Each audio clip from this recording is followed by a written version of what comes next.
तंत्र ये एक प्रकार का विज्ञान है। इस विज्ञान में जब हम शुरुआती चरण में होते हैं, सबसे पहले हमें ये जानना होता है कि हम क्या हैं और हमारे अंदर जो ईश्वर की संरचना जो कार्य कर रही है वो किस प्रकार कार्य कर रही है। तंत्र में कुछ भी शुरुआत तभी हो सकती जब हमारी शारीरिक ऊर्जाएं संतुलित हों। तो सीधी सी बात है कि तंत्र का जो मनुष्य शरीर है ये 5 तत्वों से मिलकर बना है।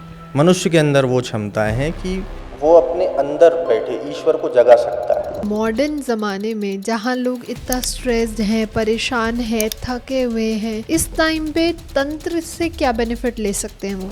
एक जागृत दृष्टि और जागृत चेतना के साथ जब आप अपने आसपास की चीज़ों को देखते हैं, महसूस करते हैं, आपके जीवन में जो भी घटित हो रहा है उसको देखने का आपका जब नज़रिया बदल जाता है।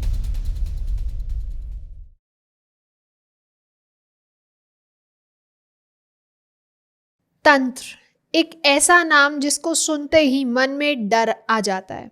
दिमाग में आता है कि काली रात, अंधेरे रहस्य और बहुत सारी साधनाएं, बहुत सारी सिद्धियां, बहुत सारी शक्तियां। अब एक्चुअली तंत्र है क्या? क्योंकि बॉलीवुड और हमारी सोशल मीडिया ने तंत्र को एक अलग ही कंसेप्ट में डाला है। कहीं वो एंटरटेनमेंट की तरफ दिखाते हैं और कभी वो डर की तरफ दिखाते हैं। अब आज हम समझेंगे कि तंत्र का असली रहस्य क्या है। क्या वो सिर्फ स्पिरिचुअल साइंस है या उसके भी बियॉन्ड?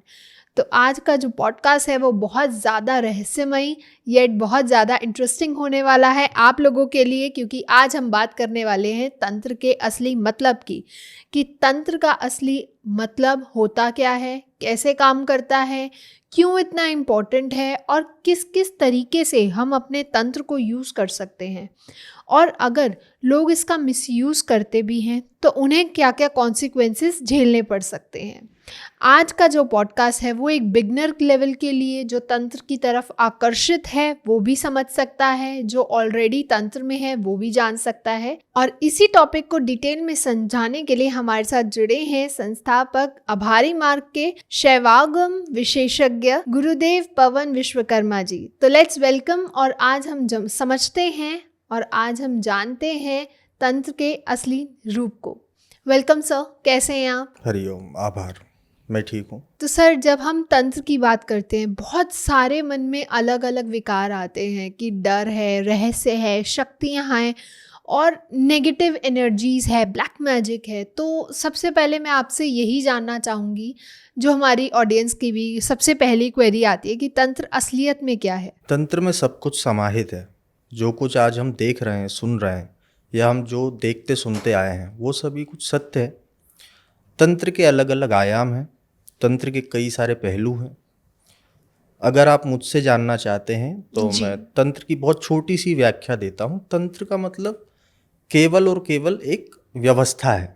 अच्छा। जैसे कि प्रजातंत्र, राजनीतिक तंत्र, आपका पाचन तंत्र, उसी प्रकार तंत्र।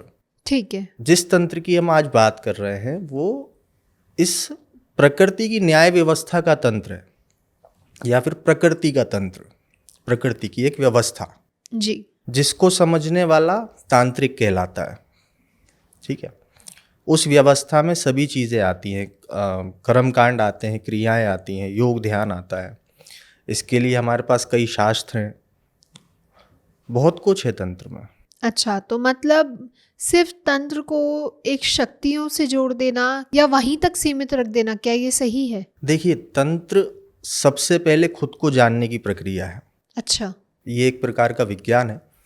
इस विज्ञान में जब हम शुरुआती चरण में होते हैं, सबसे पहले हमें ये जानना होता है कि हम क्या हैं और हमारे अंदर जो सृष्टि का एक ईश्वर की संरचना जो कार्य कर रही है वो किस प्रकार कार्य कर रही है।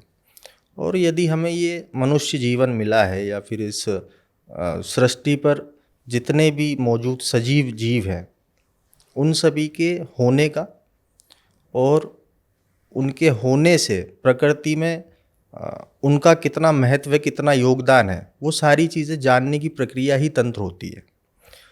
इसके बाद जब हम जैसे जैसे आगे बढ़ते हैं उसके हिसाब से हम तंत्र के आयामों को छूते चले जाते हैं।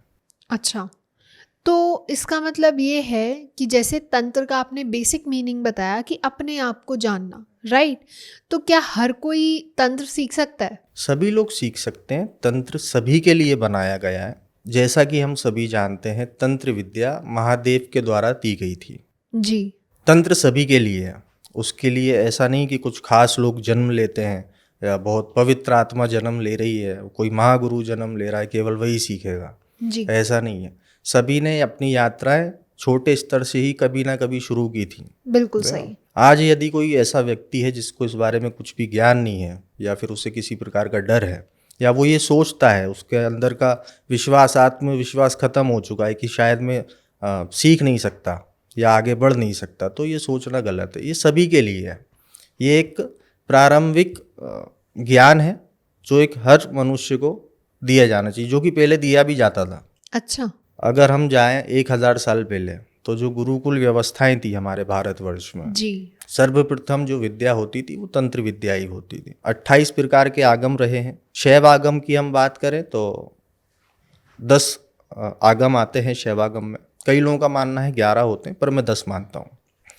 रुद्रागम में 18 प्रकार होते हैं, तो कुल मिलाकर 28 प्रकार के आगम हैं। ये 28 प्रकार के आगम किसी समय में प्रारंभिक विषय हुआ करता था शिक्षाओं का। अच्छा। जिसके लिए किसी भी जाति का, किसी भी संप्रदाय का कोई भी मनुष्य सीखता ही सीखता था। और ये आगम है क्या? आगम शिव के द्वारा दिए गए जीने की प्रवृत्ति, कला और इस सृष्टि के संचालन में काम आने वाली समस्त विद्याओं का विवरण है। अच्छा। वो केवल कोई क्रियाएं या फिर एक छोटी सी कोई चीज़ नहीं है। हम उसको कह नहीं सकते कि उसका दायरा सीमित है। आगम कभी सीमित रहा नहीं है और ना ही कभी रहेगा। जब तंत्र इतना प्योर है, इतना अलग तरीके से उसका डेफिनेशन है, तो हमने तंत्र को ब्लैक मैजिक से ही क्यों जोड़ा हुआ है? और ये मिसअंडरस्टैंडिंग शुरू कहाँ से हुई? जैसे ही हमारे सामने नाम आता है कि ब्लैक मैजिक या जादू मंत्र, तंत्र मंत्र, सबसे पहले एक शब्द आता है हमारी आंखों के सामने, एक दृश्य झलकता है अघोरी का। जी। जो कि बड़े भयावह हैं, भभूते लपेटे हुए हैं, मालाएं बहुत सारी, जटाएं बड़ी बड़ी हैं। इस प्रकार की वेशभूषा, जो कि ठीक है, अपने मायने तक ठीक होती है। जो क्रियाकलाप खुलकर किए जाने लगे, जो कि गुप्त रखे जाने थे हमेशा से, वो खुलते चले आए। अच्छा। वो एक मनोरंजन का केंद्र बन गए।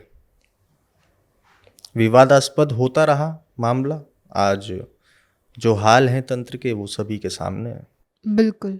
ये बड़े दुर्भाग्य की बात है। भारत जैसे देश में, जहाँ पर इस विद्या को सर्वोपरि होना चाहिए था, आज उसी देश में ये विद्या घृणा के रूप में देखी जाती है। बिल्कुल या सही। ऐसे लोगों को घृणात्मक रूप से देखा जाता है, या फिर लोग उनसे डरते हैं। कि ये तंत्र करता है, कहीं हमारे ऊपर ना कर दे कुछ। करने वाले करते हैं। अब देखिए, अगर ऐसी कोई बात है तो फिर हर एक चीज़, किसी भी चीज़ का अगर हम फ़ायदा उठा रहे हैं तो उसका नुकसान भी होता है। जैसे कि आज आपका भौतिक विज्ञान है ना। यदि अब आप अपने बच्चों को, है ना, पढ़ाते हैं भौतिक विज्ञान, उनको साइंटिस्ट बनाना चाहते हैं, जी। यही हम एक बात कर दें कि आज एआई कितना खतरनाक साबित हो रहा है बिल्कुल। हमारी सभ्यता के लिए, तो ऐसे तो फिर भौतिक विज्ञान से भी पीछा छुड़ा लो, इसको भी बंद करा दो। बिल्कुल सही। मतलब यूज होना चाहिए, मिस यूज नहीं। तो सर, तंत्र असल में क्या है? एक स्पिरिचुअल टेक्नोलॉजी? अगर हाँ, तो वो कैसे काम करता है? देखिए, तंत्र एक व्यवस्था है। व्यवस्था को जान लेना, प्रकृति के नियमों को जान लेना। यदि हम किसी को कहते हैं कि वो तंत्र का विशेषज्ञ है, तो मतलब वो तांत्रिक है। जैसे कि भारत देश के संविधान को जान लेने वाला अधिवक्ता होता है, जिसे हम लॉयर कहते हैं, जी। उसी प्रकार तंत्र के ज्ञाता को हम तांत्रिक कह सकते हैं। ठीक है, क्योंकि ये तंत्र एक विज्ञान है। तो तांत्रिकों ने तंत्र विद्या में जितने आयाम प्राप्त किए, जितनी खोजें की, उन्होंने कई आविष्कार किए, कई शक्तियों को रूपांतरित कर डाला, कई शक्तियों को बना डाला। उसी प्रकार तंत्र कार्य करता चला जाता है, मनुष्य का जीवन बदलता जाता है। ये एक प्रकार का विज्ञान है। आप उसको किस तरीके से यूज़ कर रहे हैं, किस तरीके से उपयोग कर रहे हैं, ये निर्भर करता है हमारे भाव पर। तो जैसा कि आपका प्रश्न था कि वो कार्य कैसे करता है, ये आपके भाव पर निर्भर करता है कि आप तंत्र से किस प्रकार कार्य लेंगे, या फिर तंत्र आपके लिए किस प्रकार से कार्य करेगा। ओके। तो सोशल मीडिया पे ना आजकल तंत्र का एक अलग रूप है, जहाँ डर भी है, मजाक भी है, बहुत कुछ है। तो ये ऐसा क्यों है? क्यों तंत्र का एक अलग तरीके से उसको दिखाया जाता है हमेशा? ये बहुत ही सीधी सी बात है। लोग वो सुनना चाहते हैं जो रोमांचकारी होता है। जी। मसाला लगा दो, मसालेदार बात होनी चाहिए, लोग सुनेंगे। सीधी बात कोई सुनना नहीं चाहता, ये कोई अपनाना भी नहीं चाहता कि ये इतना सरल है। अच्छा। उसको जितना भयावह बना के दिखाया जाएगा, लोगों में उतनी ज़्यादा जिज्ञासा बढ़ेगी उस चीज़ को जानने की। क्योंकि तंत्र के बारे में अगर हम सिर्फ बॉलीवुड की बात करें तो एक काले अंधेरे जंगल में बैठा हुआ एक साधक, अलग जटाएं, बिल्कुल काला वेशभूषा, ऐसे डरावना माहौल बना देते हैं। सामने वाले का परसेप्शन ही वैसा बदल जाता है कि अगर ये तांत्रिक है तो ये वैसा ही दिखना चाहिए। वो तंत्र का सिर्फ एक भाग है कि आप एकांत में साधनाएं कर रहे हैं या उस प्रकार की वेशभूषा में आप कुछ क्रियाकलाप कर रहे हैं। वो एक तंत्र का भाग है। सिर्फ उस छोटे से भाग से हम सारे तंत्र को नहीं नाप देख सकते। बिल्कुल, क्योंकि इसमें हम वशीकरण की भी बात करते हैं, हम मारण क्रिया की भी बात करते हैं, उच्चाटन, कंट्रोल करना।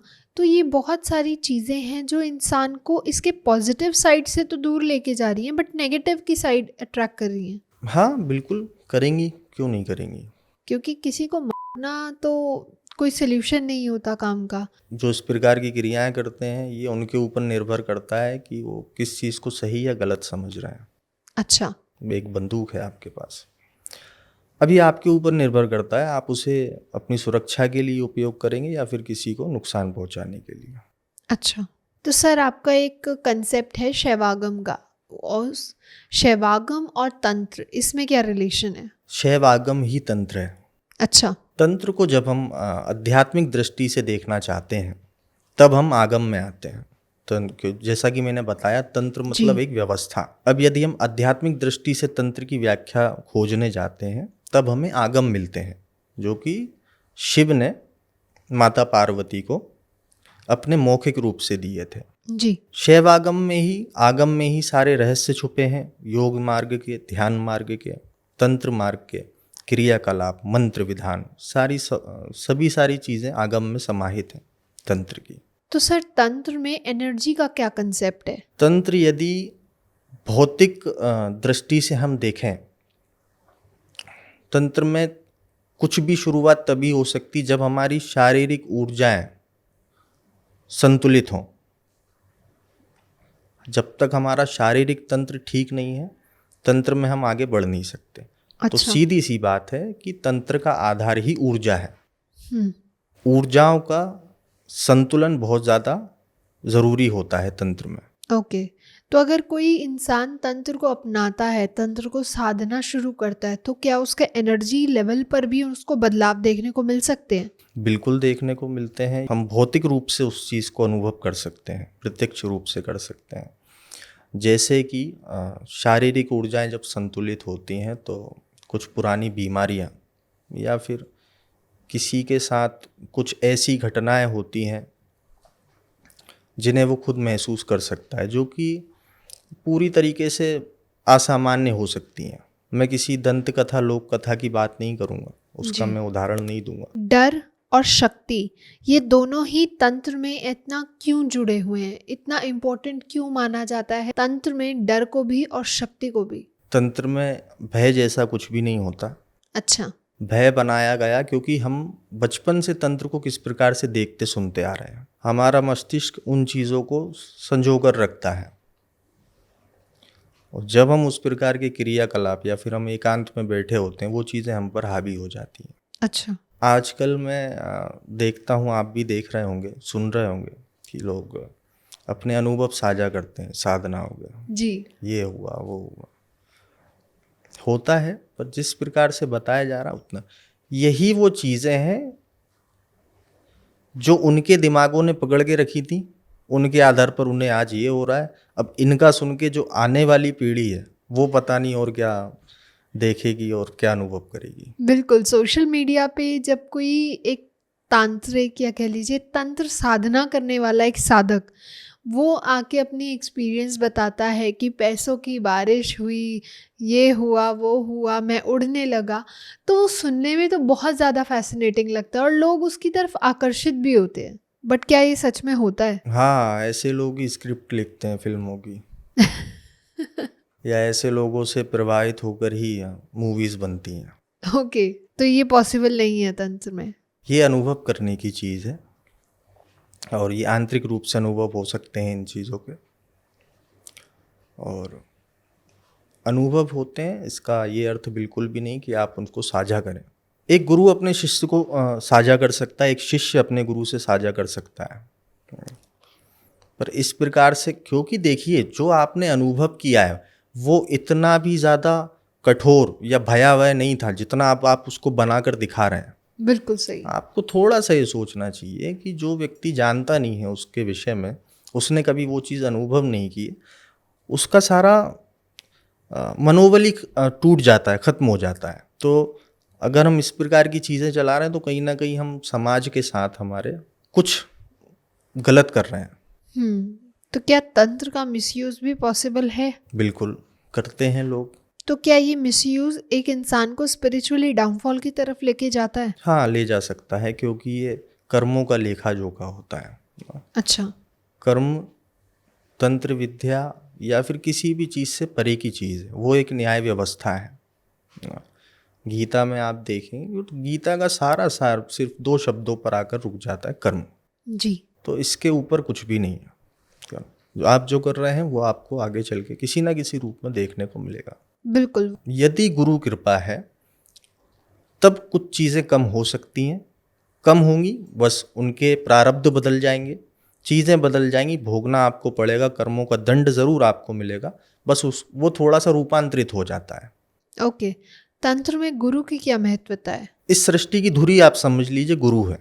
अच्छा। जैसा कि आप किसी कथा में सुनते हैं कि धरती शेषनाग पर टिकी है, तो मैं उस शेषनाग को गुरु की उपाधि देता हूँ या गुरु का नाम देता हूँ, या फिर मैं ये कहता हूँ कि वही गुरु है। अच्छा, तो जैसे गुरु हर एक चीज़ का आधार है। ऐसा क्यों? गुरु आधार है क्योंकि पंच तत्व, यहाँ पर फिर हम थोड़ा सा डीपली जाएंगे।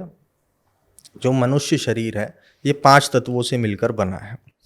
देवताओं के पास भी जो शरीर है ना, वो 5 तत्वों से मिलकर नहीं बना हुआ। अच्छा। तो मनुष्य जो है, इसलिए कहा जाता है कि अहम ब्रह्मास्मि या फिर शिवोहम। मनुष्य के अंदर वो क्षमता है कि वो अपने अंदर बैठे ईश्वर को जगा सकता है। जैसा कि हम सुनते हैं, देखते हैं कि अवतरित हुए, भगवान अवतरित हुए, मनुष्य रूप में अवतरित हुए, उन्होंने अपने अंदर के ईश्वर को, उस तत्व को जागृत कर लिया। अच्छा। तत्व जागृत हुआ, अवतरित होने से जो उद्देश्य था वो उस प्रकार से पूरा होता है। देवता मनुष्य के शरीर के माध्यम से अपने उद्देश्य को पूरा करवाते हैं। ओके। गुरु क्यों जरूरी है? किसी भी चेतना को जागृत करने के लिए एक दूसरी जागृत चेतना आवश्यक होती है। ओके। जब एक जागृत चेतना दूसरी सुप्त पड़ी हुई अवस्था में चेतना को जब जगाती है, वो उसको जागृत कर देती है, या ऐसा कह लो कि वो उसे चार्ज कर देती है। और बिना गुरु के ये संभव नहीं है। चेतना जागृति बिना गुरु के असंभव है। अच्छा, तो अघोर, शैव तंत्र और बाकी अकल्ट प्रैक्टिसेस, इनमें क्या डिफरेंस है और लोग इन सब चीज़ों को एक ही क्यों समझ लेते? देखिए, सबसे पहले शैव आगम की हम बात करें, एक विज्ञान, तंत्र विज्ञान, उसके बाद चीज़ें बढ़ती चली गई। अघोर की तरह नाथपंथ और कौल मार्ग हो गए, पता नहीं कितने मार्ग, कितने संप्रदाय जी। इन्होंने तंत्र के किसी एक बिंदु को पकड़कर उस पर रिसर्च करना शुरू की, जिससे कि वो एक संप्रदाय में बदल गया या फिर एक पथ में बदल गया। जी। जैसे हम अघोर की बात करें तो अघोर भक्ति, समर्पण और तंत्र मार्ग की जटिल क्रियाओं का एकदम पूर्ण रूप से समामेलन है, बहुत ही मजबूत तरीके से। तंत्र में सबसे मजबूत पथ अगर किसी को माना जाता है वो अघोर है। अच्छा। क्योंकि वो शिव के मार्ग पर चलने वाला एक मार्ग ऐसा तंत्र पथ है जिस पर अघोर साधक चलता है। अघोर सबसे पहले ध्यान देते हैं किसी भी चीज़ पर कि वो किसी भी चीज़ में भेदभाव नहीं करते, क्योंकि उनके लिए शिव सर्वोपरि, और शिव ही एक ऐसे देवता हैं, भगवान है, जो किसी भी जीव में किसी भी प्रकार का भेदभाव नहीं रखते। बिल्कुल बिल्कुल, वो इंसान को भी उतना महत्व देते हैं जितना राक्षस और गण लोगों को। आजकल के मॉडर्न ज़माने में जहाँ लोग इतना स्ट्रेस्ड हैं, परेशान हैं, थके हुए हैं, उन्हें समझ नहीं आ रहा कि उन्हें करना क्या है, क्या पाथ उनको चुनना है। इस टाइम पे तंत्र से क्या बेनिफिट ले सकते हैं वो? तंत्र से आप फ़ायदा ले सकते हैं, अपनी ऊर्जाओं को संतुलित करें और एक जागृत दृष्टि और जागृत चेतना के साथ जब आप अपने आसपास की चीज़ों को देखते हैं, महसूस करते हैं, आपके जीवन में जो भी घटित हो रहा है उसको देखने का आपका जब नज़रिया बदल जाता है या फिर आप उसको सही तरीके से देखने लगते हैं, यही फ़ायदा है तंत्र का। 99% समस्याएं वैसे ही ख़त्म हो जाती हैं जब हमारा नज़रिया बदल जाता है, जब हम किसी चीज़ को पारदर्शिता के साथ देख पाते हैं या फिर हम उसका असल मतलब समझ पाते हैं। ओके, तो क्या ये सिर्फ रिलीजन तक बेस्ड है या कॉन्शियस लेवल पर भी ये काम करता है हमारे? सभी की अपनी अपनी धारणाएं हैं। मैं रिलीजियस तो नहीं बोलूँगा इसे, क्योंकि यदि मेरी बात की जाए तो मैं शैवागम पर चलता हूँ। अच्छा। कि आपको क्या लगता है कुछ ऐसा है जो रिलीजियस ना हो? ना, किसी भी रिलीजन को आप उठाकर देख लो, जी। किसी भी पथ को उठाकर देख लो, मेडिटेशन को उठाकर, तो सब कुछ रिलीजियस है। बिल्कुल। रिलीजियस का मतलब है या रिलीजन का मतलब है कि वापसी, किसी भी चीज़ पर वापसी। अच्छा। आप किसी भी धर्म की स्थापना देखेंगे तो ये बोलकर वापस लाया गया कि अपने ईश्वर की तरफ वापस आ जाओ, तुम गलत रास्ते पर हो, तुम्हारा ईश्वर ये है। रिलीजन का मतलब वापस आ जाना जी। और रिलीजन का मतलब किसी भी चीज़ का डर दिखाना अच्छा। या फिर किसी के आदेश के पालन करने का दबाव बना देना। हम्म। तो हर एक चीज़ में, मेडिटेशन में जाते हो आप, वहाँ पर भी आपको यही मिलता है, आपको आदेश का पालन करना होता है। अच्छा, तो सर जैसे कि आप खुद एक तंत्र साधक हैं, तंत्र गुरु हैं, तो आपके पास कितने लोग आते होंगे? और कुछ ऐसे भी आते होंगे जो क्यूरियोसिटी में आते हैं, सिर्फ कुछ वीडियोस देखकर बहकावे में, ऐसे भी आते होंगे, तो आप उन्हें क्या सलाह देते हैं? सबसे पहले मैं उनको सलाह देता हूँ कि वो अपने जीवन दर्शन को सुधारें। अच्छा। उनकी जो दार्शनिक स्थिति होती है, सबसे पहले मैं उसको समझने का प्रयास करता हूँ कि वो किसी भी चीज़ को किस दार्शनिक दृष्टि से देख पा रहा है या फिर वो उन चीज़ों को कितना समझ पा रहे हैं। जागृत अवस्था ना हो पाना सबसे बड़ा दुर्भाग्य होता है किसी भी मनुष्य के लिए। बिल्कुल सही। सबसे पहले हमें ध्यान देना चाहिए और सभी को मैं ये सलाह देता हूँ, इस प्रकार के साधकों को जो कि नए हैं या फिर इस मार्ग में रुचि रख रहे हैं या फिर अब कदम रखने वाले हैं, उनको मैं यही सलाह देता हूँ कि पहले वो अपने जीवन दर्शन को सुधारें। जी, तो अगर आपके पास ऐसे लोग भी आते होंगे जो तंत्र के नाम से डरते होंगे, तो आप उन्हें क्या समझाते हैं?